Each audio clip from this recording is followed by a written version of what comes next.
Welcome everyone to Almost Cancelled. I am Peter, that is Tara, and we are going to talk about Star Trek Picard Season 2, Episode 9. It's called Hide and Seek. And somewhere I think the good writing was hidden, and they're trying to seek it out throughout the course of the season, and they're trying to find it, and we can decide if they did. Seek out new life. That's clearly where it comes from. Is it? Okay. Because new life is hiding. Seek out new life, new civilizations. Yes. So this episode did feel kind of like a finale, bizarrely, although it suddenly told us at the end that there's still kind of something to deal with, which I was like, oh, okay, I guess that's still a thing. I thought that we kind of dealt with that plot already, and now it's a thing again because Brent Spiner's going to try and sabotage it, but otherwise, everything else is dealt with in this episode. Everything with Borg Queen, Jeri, maybe we'll get a glimpse of them in the next episode to show us what they're off doing or something. But well, we have to get back to the La Serena from episode 1. That scene where the explosion happens. Yeah, you expect it will get back there. Yeah, I mean that's the other thing. Yeah, we have to get back to the present day in the right timeline, presumably as well. But in terms of just like stuff to do in the past, though. Like, it felt like everything got wrapped up, except, oh, by the way, there's still an issue with Renee's mission. Soon might sabotage it. We got to go stop him. So, I'll talk about our maybe trajectory for the final episode once we get through everything. I wouldn't say this is as bad as last week's episode, but I wouldn't say there's much in it I liked either, so I'm kind of at a kind of place. How did you feel? Well, I mean, we got some things wrapped up, which was kind of nice. And they're not like completely unsatisfactory in the way they wrap up. I like the Jeri storyline with the Borg Queen, and it's a very interesting direction that they're going with it. I don't know exactly how I feel about it overall, but to be honest, the Borg kind of have been ruined long before the show anyway. So yeah, the only feeling I was getting as I was watching this episode is that I think I liked the Borg better before we knew about the Queen, because I've been watching Next Gen, and I'm like, you know what, I really like when it doesn't feel like, because it's not even like they've implied there's a central Queen. It's just like you just assume that it's just all a big system that's shared. There's no head of the table. Yeah, because that's scarier. Yeah, I like that more. Introducing the Queen kind of makes it feel like almost like a vampire thing. Because if you take the Queen out, then like everything else falls apart too, Yeah, there's too much personality. It's the same reason why I never want Skynet to have a face and a voice. It's like, no, just have it be a computer system. Like, that's all it is. And I like the movie First Contact enough, and I understand for the sake of that film why you would need to have something that embodies the Borg that can talk to Picard and to Data and stuff like that. Like, it makes sense for the film. I remember liking the movie when I first watched it a long time ago, but that was before I'd ever watched Next Gen, so I'm very, very curious to see how I'm going to feel about it when I get to it. Well, now. Next Gen will ruin the Borg before you get to First Contact anyway. No, say it isn't so. I don't know if it's season 6 or season 7, but there's like a 2-parter thing coming up for you. And then we have, well, even the idea of 7 of 9 kind of ruins the Borg, because like, yeah, Picard was saved from the Borg when he became Locutus, but he was only assimilated for a very short period of time. So there's some, you could think, well, yeah, he could be saved because he hasn't quite fully become Borgified yet or something. There's still a little bit of him there that they can save. But like 7 was assimilated when she was like 6 or something. She was very young. Not 7? I don't know. Well, she's 7 of 9. I don't think that has anything to do with age, but she was the 7th of 9 siblings. No? Okay, move on. I think that the fact that she is able to be rescued and turned back into what she was before the Borg, I mean, never quite really becoming fully human again, says that like all the Borg can potentially like be deborged. just by the introduction of her character in the show. So now that when you're killing Borg, you're not just killing like mindless, zombies anymore. Now you're actually killing zombies that could become human again. Yeah, but it's the same with Hugh, though, right? I mean, like, that already established you could theoretically bring some, at least gradually get someone back to some kind of self-awareness and humanity. Right. And that was kind of like the point of that episode too, is that Picard sees Hugh as an individual all of a sudden, and now he can't think of the Borg as the same way anymore. Yeah. So you can't just kill I don't them. have a problem with that inherently, though. So I don't necessarily think Seven of Nine's existence. I mean, I'm sure there's bad plots with her and stuff, but like I don't think her existence and the idea that someone, became human again, or human mostly. Well, I mean, my point is that every time that you see the Borg, since the first couple of episodes where they were very intimidating, they become less and less intimidating, and there's more things that you're doing to adding to that lore that makes it not as scary, as it used to be. And so if they want to like do this alternate future where the Borg now like only assimilates people who want to join their cult because they're lonely or because they need saving for some reason, I guess it's all right, because the Borg have become something very different from what they were in those first 3 episodes. If they'd introduced this idea a few episodes into their existence, it would have felt like a weird pivot. But what you're saying effectively is that because they've been neutered so much over time, that this actually feels like, well, you might as well at least acknowledge it and sort of like come up with a new idea that embraces that a little bit, which is, okay, now the Borg don't have to be a scary villain anymore. Now there's some humanity in there. Jeri's in there, kind of like, I mean, because they kind of say that they've merged effectively, so some of the humanity of Jeri's in there, Borg Queen's still kind of in there, and they're going to go and offer assimilation. I guess it's not even assimilation at that point, it's membership. Yeah. It's part of a club. Yeah, and I did think it was interesting how Seven gets effectively like the same kind of look again. I know, it was such a missed opportunity to just give her like a really cool new look. Well, why does she have to have the same implants? Well, the problem I have with it is not so much, I mean, I you're right, it's like a missed opportunity in that sense as well, but for me the problem is that because I always think of the Borg, and the more high tech they've made them, the less interesting they are. I like the cyberpunk kind of like just parts strapped onto them kind of thing. The like Hellraiser 3 Hell on Earth Cenobites. Cenobites mixed with Tetsuo the Iron Man. That's what I'm there for. And I think and obviously Seven's always been a bit sleeker with the little eyepiece thing and whatever, but I think what was weird to me about this is that I'm like, on 2 fronts it feels wrong. On one front, these new Borg that she's kind of created with these soldiers that are in the episode have nothing on them, they're just nanites, so why isn't 7 and 9 just like that now and completely free of any visible things? Or alternatively, since this is like a makeshift, like have to patch her up here in the spot kind of thing, it should be even more like sort of like rigged together and just kind of, here were some metal parts lying around that I could kind of like mold or nanite into her, and that's like what it is now. But it's like almost identical, if not the exact same as the design she had previously and as she's known for. So it felt like, I mean, for a start, like, well, if they do return to their original timeline and fix everything, then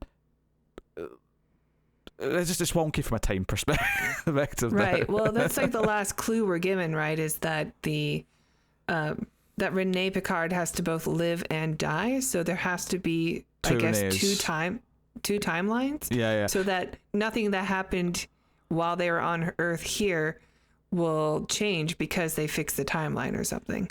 Yeah, it does. That's what I got from that as well. There has to be 2 Renees, one will live, one will die. That to me sounds like there'll be 2 consistent timelines going forward, because it'd be wrong to take this one away now.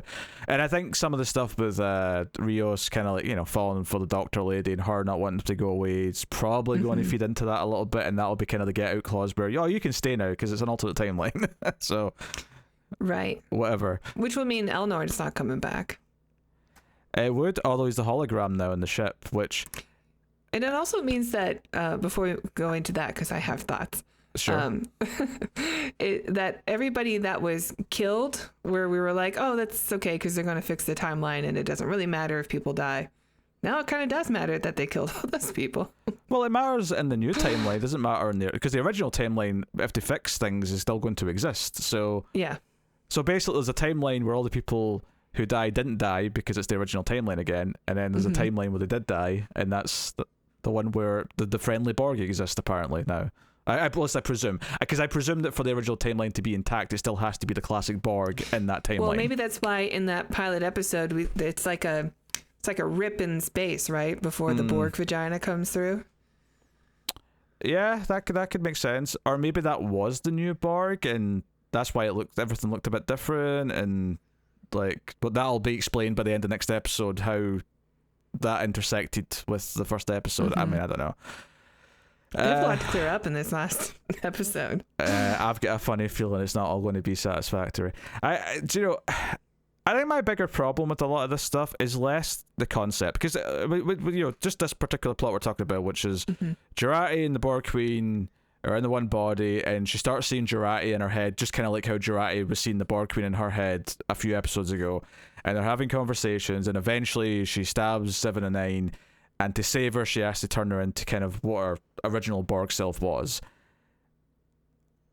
All of this, conceptually to me, in this choice, you know, save her, there's only one way to do it, she has to become a Borg again. That all sounds fine on paper. The problem I have largely in this episode is that nothing feels as big or as important as it should have. And I think part of that's through direction, part of that is through what feels like unearned stakes in some ways.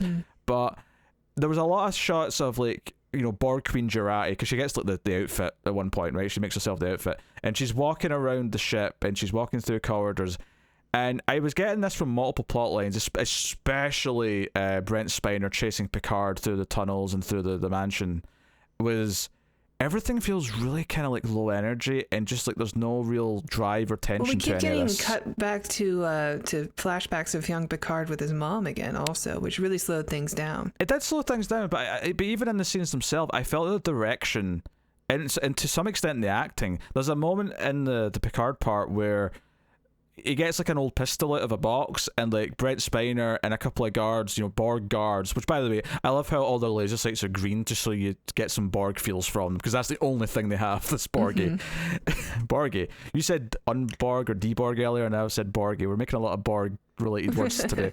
But like, he pulls out the gun and he fires, and it's really kind of nonchalant. But the part that really got me, that just kind of like emphasized a lot of the problems I was having with the action in this episode, is at the end of the scene when the gun runs out of ammo, Picard throws it down, and there's like 2 guards shooting at him, and he just like saunters out the door like he's having a casual stroll. There's no like, I need to duck these bullets, there's no like, the camera's just still, it's this perfectly still shot. It felt like this doesn't feel real, and there was a lot of that with the first standoff bits where they're like, you know, there's meant to be like dozens of these Borg soldiers coming for them from the trees, and there was just every so often one of them would pop up, you know, like a Irish lady would pop up with a rifle and sort of take a couple of shots and just duck back down. And I'm like, I don't believe those people coming for you. You feel like an actor just popping up from behind a little wall and taking a couple of shots. And I know it sounds like you could, you know, simplify that down to anything, but the direction, like, it was just a still shot, and it just didn't feel like it had any momentum. It didn't feel like I didn't feel the threat or the tension, and I don't know if part of that's because they just set up this entire like threat in the last episode, so it just feels kind of out of nowhere and quick because they keep introducing these things very suddenly. But so much of it just felt so lackluster in terms of actually feeling that there was like climax happening. You know, on paper they're wrapping things up and tying bows and things, but I didn't really feel like we'd ramped up to a climax and we were getting a big, you know, it felt like a rush because we're paying these things off. Instead, it just kind of felt like Picard's walking around, and that was the other thing with the pacing of like him being chased by Brent Spiner, is it's not so much that we're getting the flashbacks, is that he starts to stop to tell the stories to the Irish lady.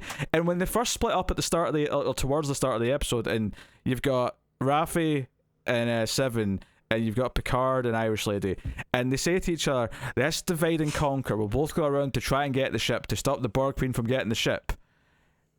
And Picard, in Irish Lady on their journey, they stopped to have these little therapy sessions like every 2 minutes. I'm like, the whole point of you splitting up was to try and get to the ship, because that was meant to be like a, you know, race against the clock, because we can't let her get away with the ship. We have to save the entirety of like every life form in the galaxy, because if the Borg started simulating things with this technology early, then we're all doomed.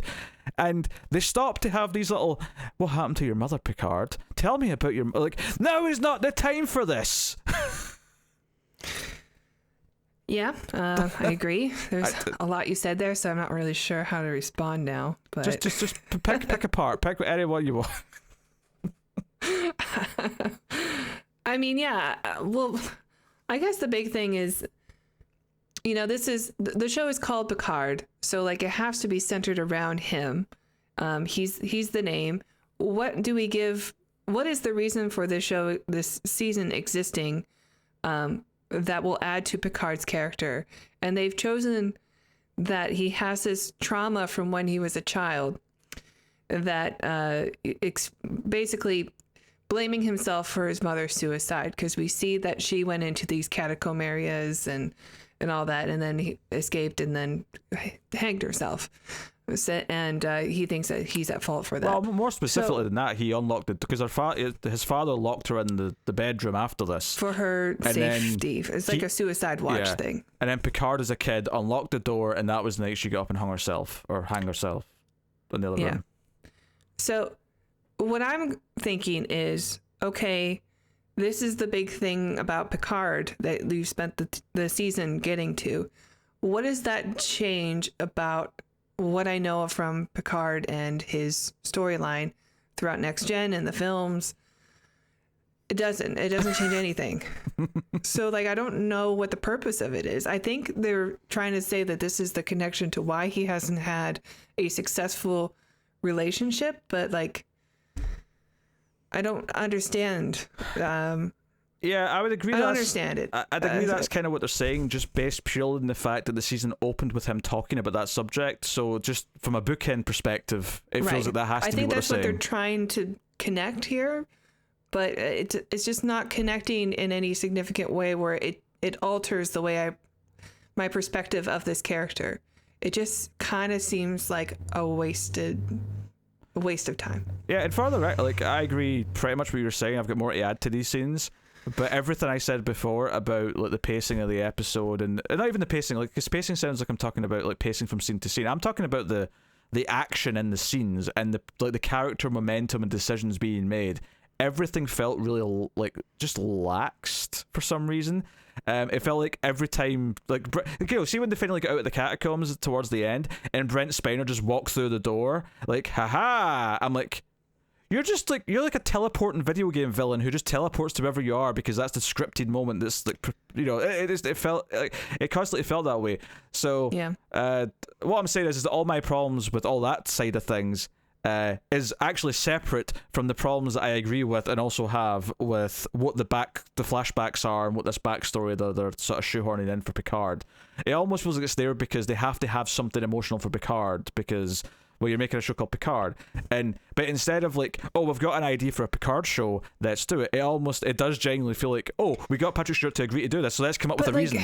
If you want to have a season about trauma and dealing with that, I mean, obviously there's so much you can do, but you have the character of 7 of 9, who literally has trauma that we already understand. She was a Borg for, you know, I don't know, like 15 years or something, and then you know, is going through this change where she has to deal with a Borg queen. Now she doesn't have like her implant stuff, so she's able to like be seen as a regular person all of a sudden. And like, I just think it was the wrong decision to make Jeri the target of the Borg queen and not 7. If you want to talk about trauma and like 7 not being able to join Starfleet, and so like, she has that loneliness or that, you know, that rejection still.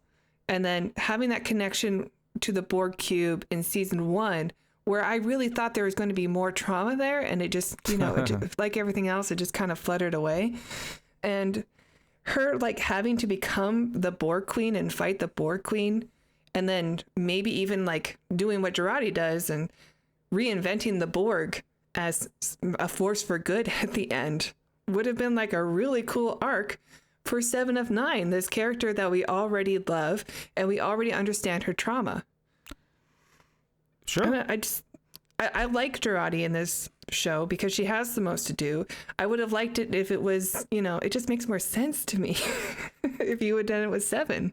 Instead, 7 has been kind of pointless. Her and Raffi have been like kind of pointless. They're there because, they signed a contract, it seemed.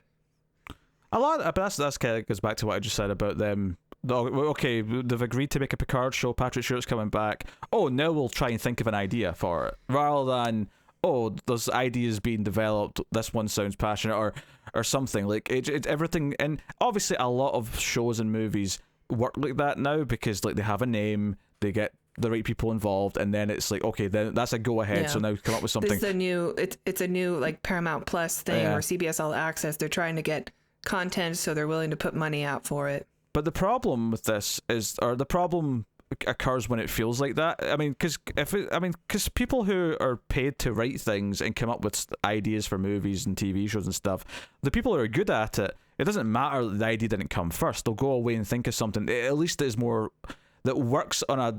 Because I would say now at this point, now that we're in the penultimate episode of the season, is that everything in this season is painfully surface level, and there's like no depth to almost anything that anyone's talking about. Like obviously it wants to pretend it does. It wants to pretend that this trauma that Picard's got in his past is meaningful and all the rest of it, and there's some interesting details to it. But by and large, it kind of feels just surface level tacked on. And every time it went to the flashback, especially with those like cheesy transitions where, like, he's like, it transitions to him like, holding his eyes for hide and seek, and it's like when there's like a black moment, or when it flashes light, and that's when his hands open again for the hide and seek, and it comes back to his childhood. Yeah. It all just feels very gimmicky to me, without any real actual exploration of something. And like character arcs would be lovely, right? You said you wanted a character arc for 7, and I would love that. And a good example of another character that I think has suffered from very thin like storytelling this season, and they all have, but Raffi, who when they I didn't really like the whole idea of like hologram Elnor on the ship, but when because it really introduces this. Okay, go ahead, keep talking. Well, no, but I'll probably make so. But when they introduced this hologram Elnor on the ship, the first thought I had was, oh, when Raffi gets back to the ship, that should be a big moment. That should be a big deal when she sees this hologram Elnor, because she's been seeing, and they've not been really great moments, but she has been seeing, they've been setting this up all season of her seeing Elnor everywhere. So she's going to see an Elnor that's kind of really there, but not really him. That could be a big moment. And honestly, the moment she sees him feels just kind of, Yeah, I mean, I didn't mind her like having closure with Elnor by using this holographic version of him, but I mean, I have problems with a lot of this still. Like the fact that the ship just can make a hologram of anybody who's come on board is a bit weird. Like you think they'd have to sign some sort of consent thing first, and then it would have its memory. Yeah, how the hell does that work? Well, I don't even mind that it has the person's memory to an extent. The problem I have is that it has Elnor's memory right up until like what he was thinking in his dying moment. Like, how exactly? Yeah, I don't understand how that works. But what a waste of an opportunity to have Elnor like earlier in this show as a hologram, and have a freaking like Black Mirror-esque episode or just arc for Raffi of getting too attached to the not real Elnor and not being able to have closure, because he's not real. Yeah, it kind of bugged me that hologram Elnor said he missed her as well. I'm like, why do you have feelings exactly? Like, why are you emulating Elnor's feelings? Yeah, I mean, you've seen First Contact, so you've seen the Doctor character from Voyager in that briefly. It's also the same thing that's used in like season 1 on the La Sirena with all the other versions of Rios. Yeah, I'm familiar with Picard, yes. Yeah, so like they have personality. They have the Doctor in Voyager is a full character, and he has character arcs, and he very much appears to have feelings and stuff like that. No, I don't have a problem with that. I don't have a problem with them developing feelings over time if they're smart enough to develop feelings. That's just like classic good, like, sci-fi. AI, sci-fi storytelling. The problem I have is that he was created 10 minutes ago, and he says, "I missed you, Raffi."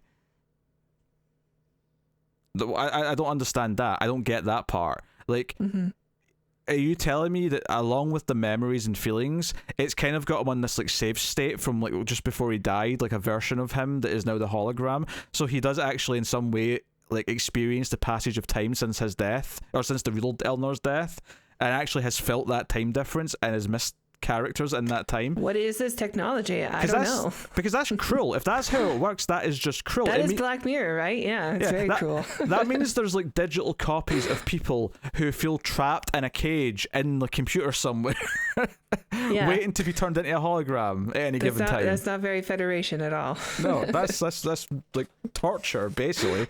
Well, maybe this is the Confederation version of the La Sirena, so maybe it does exist in that world. It's a fair point. But I just thought the moment she saw him again felt like really lukewarm to me.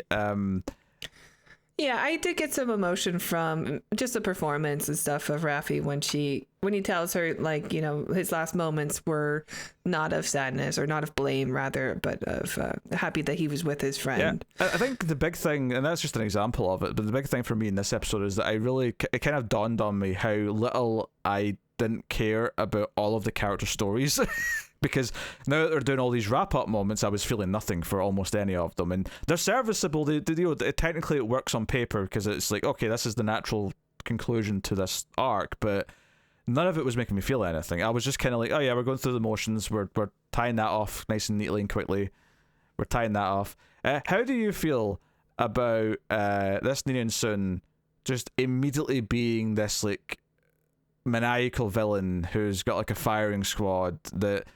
Because it's one thing when he's being prodded by Borg Queen to do things, but he just goes into like full I am villain now kind of thing. Honestly, I kind of like him in this. I do. Like, I like... I've seen so many versions of the evil Soon throughout the series, out of all the series of Star Trek, that it feels more... It feels just as, like... I don't know, like warm blankety as having Data back, almost, you know? Because Soons are almost like 9 out of 10 times, the Soons are going to be evil, motivated by power, motivated by acknowledgement of some kind, some sort of people need to like pride or whatever, you know what I mean? Like they need to have that, and they need to be recognized. And I think sure, he comes off as mustache twirly, but like he's always been mustache twirly in all the other shows too. So it was okay with me, and I thought honestly it was a good performance from Spiner.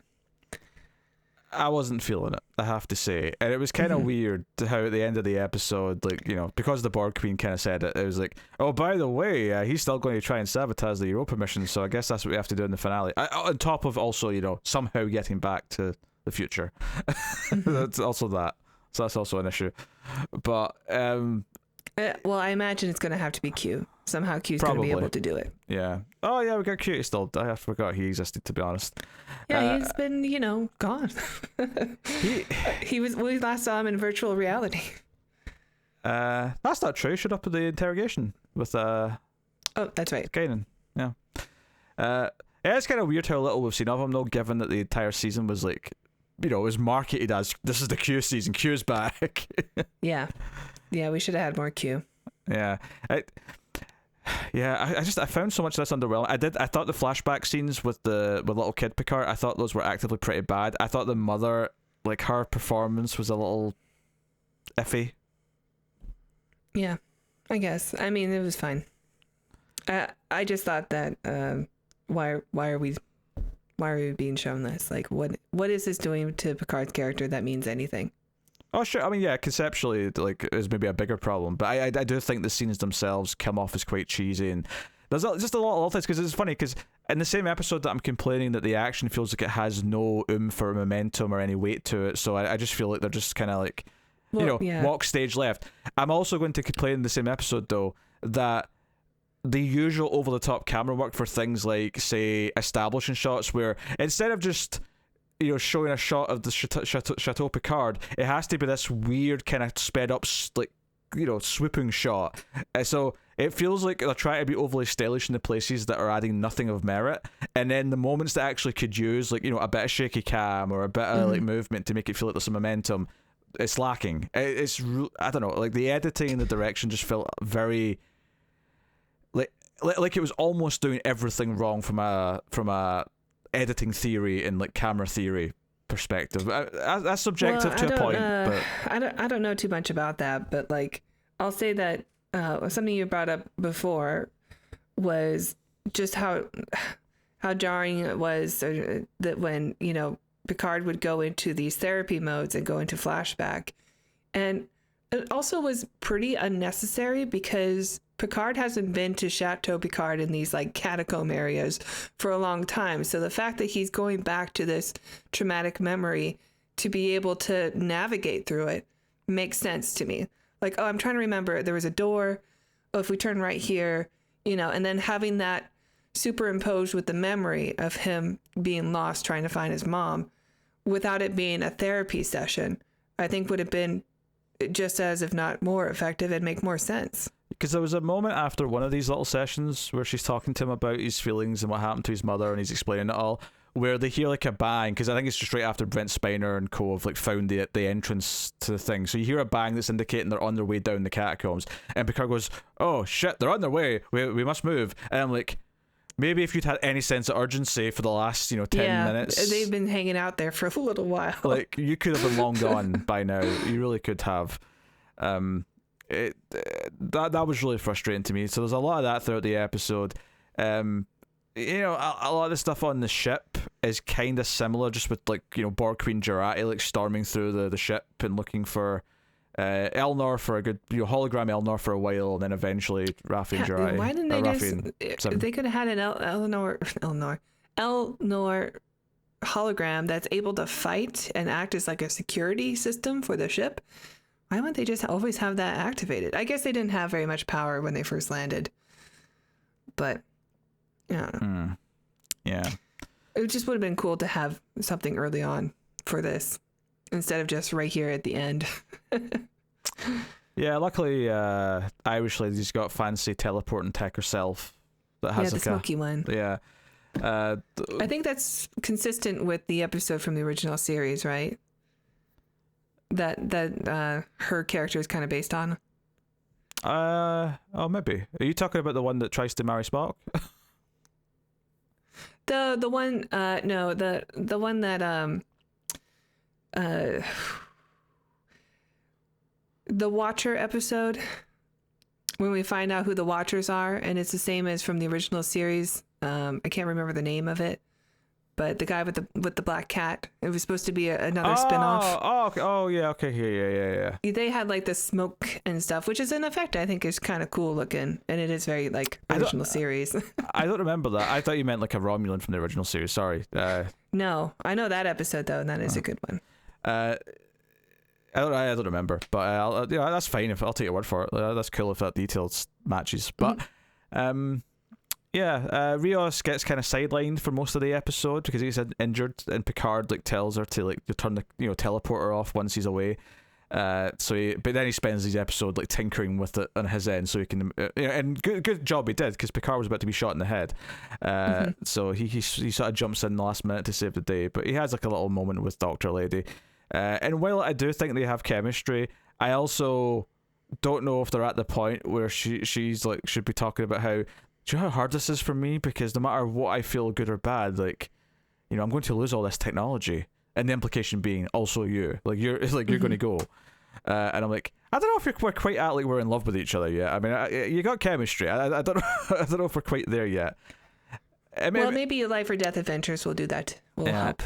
And maybe this all just boils down to there's too many characters being juggled that they're trying to give arcs to, and all of them are feeling too thin as a result. You got 10 hours. I mean, they had plenty of time to include all the characters and give them a nice arc. Well, yeah, that's just too much wasted time. I'm offering that as a theory, but at the same time, I also acknowledge that several other TV shows have ensemble casts and somehow find a way to give them all satisfying, meaningful character arcs in a 8 or 10 episode season. And I don't think this show has done it either seasons now. And we have one left, but so many of the plots were kind of wrapped up in this episode that we can kind of like, sort of treat some of those as done now. I mean, I'm sure there'll be maybe more mentions of them next episode. There's still stuff to do, but yeah, and I mean, depending on how it goes in the next one, we are getting the full cast of the next gen for season 3. So they're gonna probably, well, Girardi's gone, right? Because she's not coming back for season 3 anymore. We don't know that for sure. Elnor might be dead, depending on how, the condition of when they come back. So he might be gone. Rios might stay in the past. So that really leaves just like Steven and Raffi for season 3. If they're going to write them all out, then those things are probably true. I'm not convinced that like we've seen the last of Jeri. Even if it does just become Star Trek Next Gen technically for the last season, which I'm not convinced it will be. But even if it does, I still expect they'll run into like Borg Queen Jeri at some point and like have a confrontation or something. Yeah. Sure, but like I mean, maybe we won't get another soon well, no, Brent Spiner's coming back. It said it in the list. He's definitely back. And somehow it'll be Data by the end of the season. I'm willing to bet you. Or Lore. It could be Lore, but no, it'll be Data though. Even if Lore shows up, somehow it'll be Data. So I don't know how they're going to do it, but somehow there's going to be Data. Yeah, maybe. In fact, I'm just going to throw this out there just in case. Long shot prediction: next week's episode, the finale, it's going to end with Return to the Future, but much like the end of Back to the Future, where some things have changed. Picard's going to come back and he's going to be on the Enterprise and the entire cast is there, including Data, in uniform, and that's your cliffhanger for season 3. Oh, yeah? The timeline has been altered so that he's still Enterprise captain or something similar. They have to go back to the La Sirena and finish that scene from the beginning. Oh, who cares about that scene? That scene was terrible anyway. Who cares? Let's just do that and just forget these 2 seasons happened and just hopefully have a semi-decent reunion season. We'll have just give us the Next Generation season 8. It's what we wanted from the beginning. We don't need Issa Briones back. Do you know what? To play whatever she's playing. This was even worse to watch because you sent me a video of Patrick Stewart giving a speech at a convention a couple days ago, and that speech was way more of what I want out of Picard than the Picard show has given me in 2 seasons. Well, that was like an 8-year-old thing, but yeah, it was. Well, regardless, it was talking about his trauma, his actual Patrick Stewart's actual trauma growing up of living with an abusive father, and which was not something I kind of heard about, but nothing I really looked into. But I noticed it was recommended on my YouTube channel, and I went, okay, I'll watch this, and it was incredible. Yeah, Tara, have you been watching Star Trek things on your YouTube? Believe it or not, it's about 90% of what I watch is Star Trek content. Yeah. It's just because we got a semi decent Picard speech with Renee in that episode at the party, the gala, but. But other than that, I don't feel like we've had much of like what I like about Picard and Picard itself.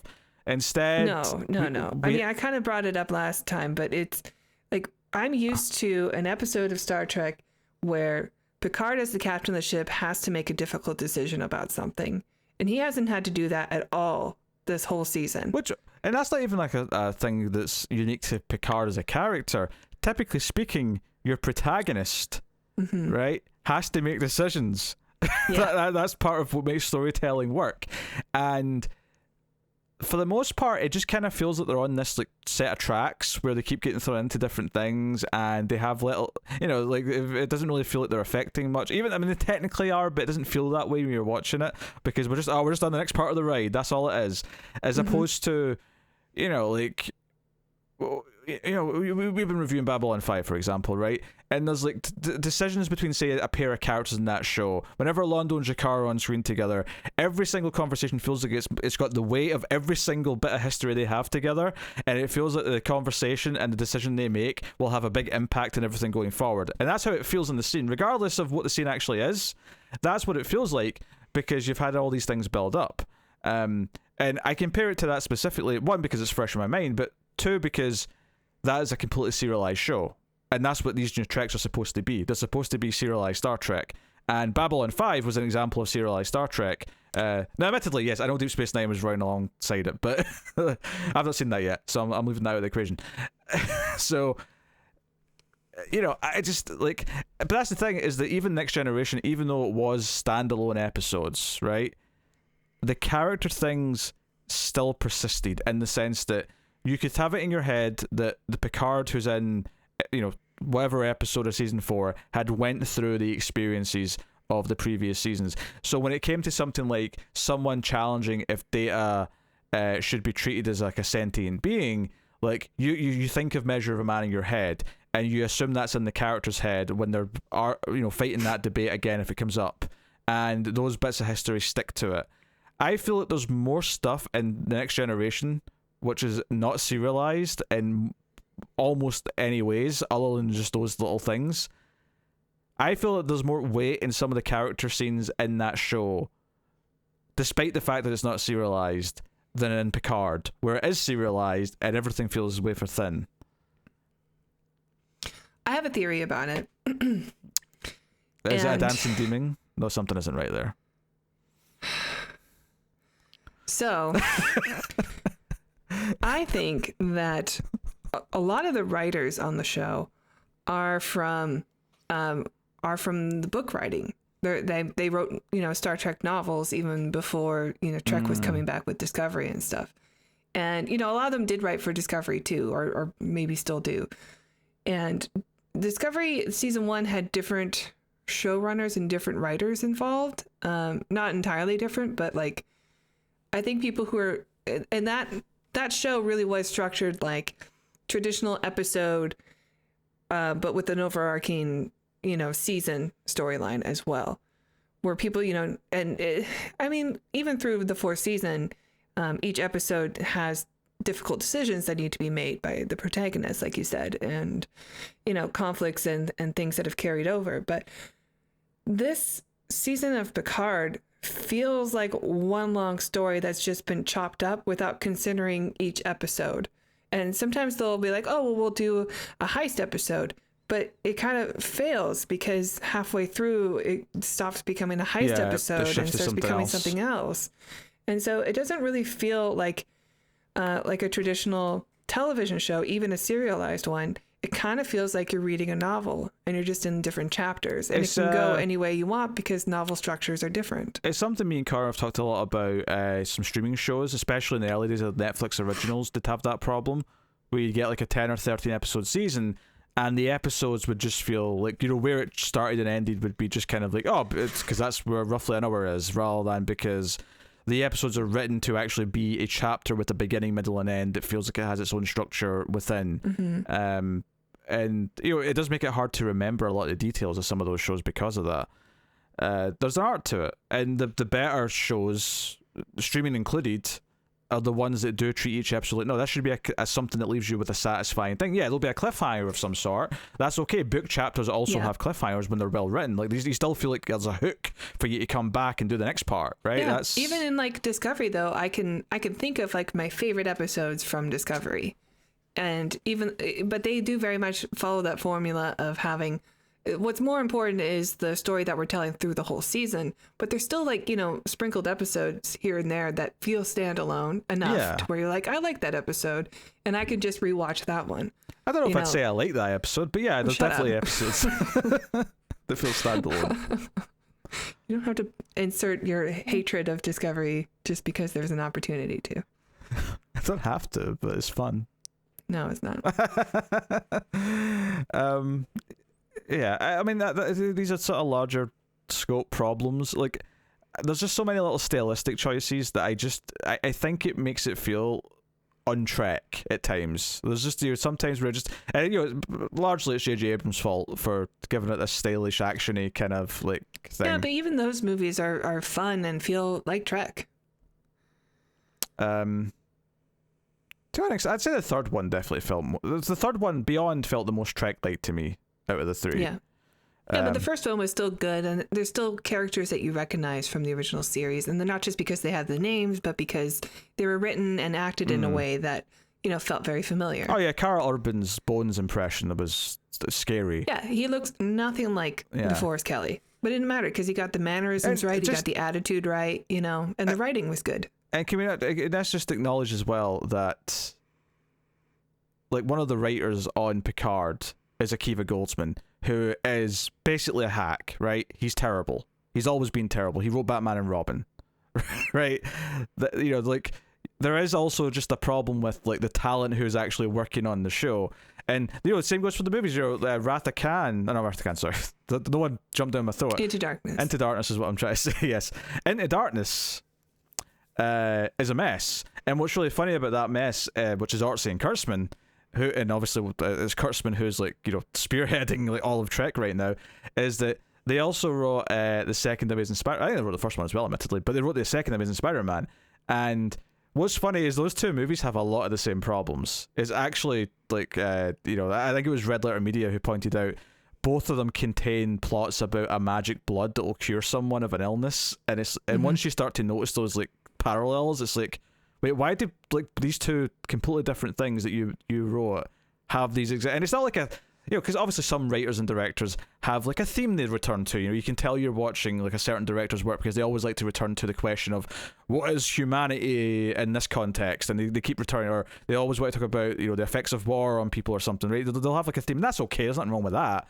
But this is like, no, you've got the same MacGuffin in two movies, and it's equally stupid in both movies. You know, and that's the other thing, is that there's so much of this show is MacGuffins. It's, like, set up and, you know, loose payoff to things. So yeah. Yeah. I mean, I don't want to be so negative. I'll just say that, you know, I did genuinely really love some of the performances. I really did think that Alison Pill did a really great job as embodying the Board Queen, and, like, her character changing. I did really care about her arc and stuff in this, or her journey, I guess, in the show, and I thought she did a terrific job. You know, the standout scene is probably when she first gets, like, assimilated and stuff, and has to have all these emotional moments for her. You know, she's going through, like, she's a really terrific actress, and I thought she was, you know, really great in this show. Yeah, I don't have a problem with Alison Pill. I don't know if I'm necessarily as enthusiastic, but at the same time, I don't have a problem. I think what's notable for me is that, you know, there was a period of this season where I was a bit more positive. You know, episode 2 through 4 or 5, you know, maybe 6 even. I was a bit more like, this is kind of fun enough. It's what it's doing. I think it's notable that when it was just presenting me with a simple, fun sci-fi adventure plot, I could kind of get into that, because it's like, okay, you don't have to necessarily do anything deep here. Just have a fun adventure. And the two things that kind of hurt it, one is that as it went on, it is trying to pretend to be deeper, and when something tries to do that but doesn't actually have the writing chops to back it up and give it the depth, it feels hollow, and that rings false, and that feels, you know, lesser than when you're watching it. The other problem is something we spoke about last week, or about the last 2 weeks, which is the problem of, instead of the plot having this, like, natural progression through 10 episodes, it feels like they just keep coming up with a new pivot at the end of every episode for the sake of, you know, cliffhanger, and then, we resolved that, and then we're into a new thing next episode. You know, I was excited about the idea of a heist style episode with them going to that gala, but yeah, it kind of had this weird shift where that wasn't really what it was necessarily. So, you know, it's a shame. It's a shame that it introduced some ideas halfway through the season that I thought were genuinely good ideas, and here I am a few episodes later, and I feel like they were all just kind of squandered, and none of it's, you know, resonated in the way that I hoped it would, which is a shame, because when I'm watching science fiction especially, it's ideas and, like, exploring ideas that you can only do in science fiction that's exciting, right? So the idea of, you know, by far the thing I liked the most this season was the idea that Renee Picard had mental health issues and suffered from anxiety and might be scared and back out of the mission, but history says she's supposed to do this mission. And because we're dealing with time travel and stuff, we have this perspective, and Picard and co, their mission boils down to trying to help this woman and give her confidence, and, like, give her, like, you know, just this different view on herself and try and help her that way. And the idea of it boiling down to that, because that's what I love about good science fiction, is that yes, you're dealing with time travel and alternate dimensions and all this sorts of crazy shit, but when you boil it down to what the core thing that their goal is, or they're trying to do, is sometimes the humanity part of it should be really simple, and I like that simplicity. And he gives a half decent speech, but then after that we're done with that. And we're Picard's now been hit by the car, and we're gonna have to go on his head, and then we have to and Ian String's going to be evil now with like a Borg army. What? Piss off! Like, yeah, like you latched onto something I was interested in for a briefest of moments, and then you started to shit it away, and then that just makes me start to resent the things you're doing instead. So. Yeah, I'm actually quite surprised that. That was just the end of it, though. Like, that was the end of what Rene Picard needed to hear. And I don't know, like, it was being built up like this was the big thing that they needed to make sure happened. Yeah. And it happened in the middle of the season, and it was like a 15-minute thing, and then it was done. I'm like, oh, I guess that's it. Okay. I mean, I like that the Picard speech worked. I just was surprised that it hasn't really come back. The only issue now is if she dies up there because somebody chooses to kill her or gets sabotaged by Noonien Soon. Yeah, sabotage is another thing. So she's going to just be like... Not Noonien, sorry. Right, Adam Soon or Aaron Soon? One of those. Yeah, whatever his name is. But I think it's Adam, because I think I remember thinking of Adam and Eve. Like, this is the earliest Soon that we've met. I don't know, maybe it isn't. Maybe there's an earlier one. But 2024 feels like the earliest one to me. I think it is the earliest. It's pre-Enterprise, so unless there was a time travel episode where they met like Soon from like the 1700s. Yeah, I believe this is the earliest Soon. Yeah, the earliest of the clones.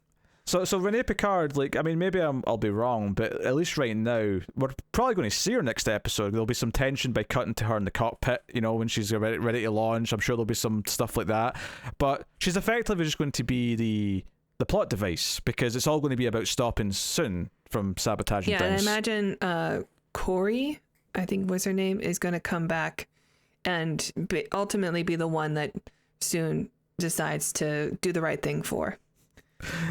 It took me... Because otherwise, she just left and like went away, and there has to be something with her character, right? So she's going to come back. It took me longer than it should have there to realize who you were talking about.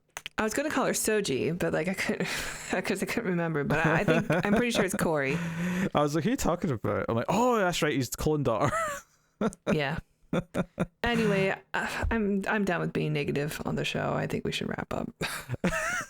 It's okay. No, like it's putting me in a bad mood. I don't want to do this. Yeah, we can be done talking about the show, but I want to say something here. Is that it is perfectly... Is it positive? I guess, kinda. Okay. It's positive in more of a health, like how we talk about stuff way. No, it's not really about the show. It's just But anyway, it's okay to critique things you like, because holding them to a standard, that's really loving them. Just liking something because it happens to have the label on it that says it's connected to something you care about. There's a reason why Star Trek, why you fell in love with it in the first place. And it's okay to critique this and say it's not up to that standard. Look, there are plenty of examples of Star Trek that doesn't hold up to its, what it has the potential to be in every series. So, for sure, I'm used to it. There's bad episodes and everything, but this isn't just a few bad episodes. There's bad seasons in Star Trek also. There is, but I mean, hell, Next Gen started with a pretty rough season, but. That's a slightly different conversation in the sense that, sure, if you were watching it at the time when it was airing. Oh, a lot of people, like my father, we watched the premiere of Next Gen, and he was a huge Trekkie, and just right after that premiere said, "This is not for me. Yeah, I'm gonna hate this." But obviously, with hindsight, never gave it a chance. With hindsight now, we look back, and obviously it turned around, and so did Deep Space Nine, and the opinions are a bit mixed than the other ones, but I think with this modern Trek, there is kind of like there's a shared thing with Discovery and Picard, and I think Picard is worse. It's the worst of the two shows. Yeah, I mean, Picard has been the most disappointing for sure. Yeah. Well, I'm just trying to say is don't feel bad. It's okay. It's okay. It's okay. Look, No, it's okay. I'm just, done with being negative for today. Okay. I'm just trying to treat it like a catharsis. Like you're getting it off your chest. You just, Still doing these reviews, aren't I? Fair enough. Hey, maybe Strange New Worlds will be a winner. I really wish Connor would do it. Maybe Strange New Worlds will be a winner. But yes, let us know what you think of this penultimate episode of season 2 of Picard. I would still probably say it's better than season 1 just because at least there was some stuff I liked in the middle, whereas Picard season 1 I don't think I ever really had that. So, I don't know. It started off pretty promising, but I don't know.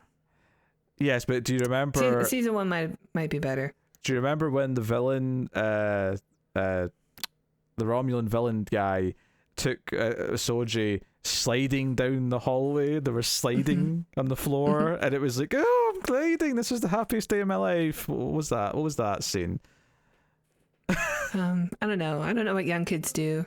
I mean, they're in their 20s or something, but if they were 6 years old, I would understand this. I'd be like, yeah, put some soap on the hard floor and slide down. Hey, they're just trying to make light of something that was used to be used for death. My favorite comment from the last episode was saying, "Oh, this is the episode that finally broke Tara," because you finally just let loose and started talking about why it was bad.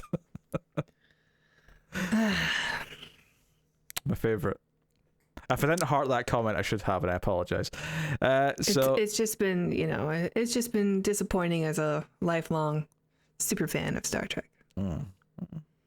Well, here's hoping for some good stuff. I hope the finale is great. Like I only want good things for Trek and for the people involved, and I want them to be proud of their work. I don't think it can. It might be. Even if it's great, I don't know if it necessarily just solves the problems that it's had just because the last episode is good, No, just I just wanted to go out, on a high. That's all. Okay, well, let us know what you think of the penultimate episode in the comments. Like, subscribe, ding the bell for notifications, all that stuff.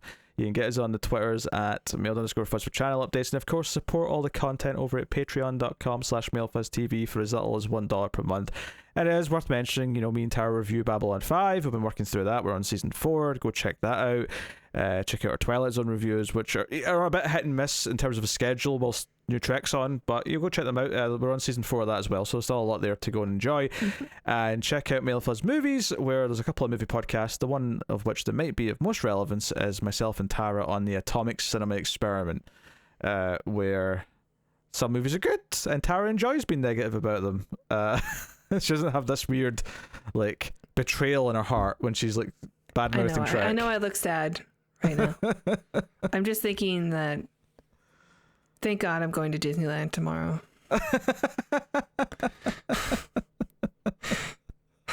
I deserve it.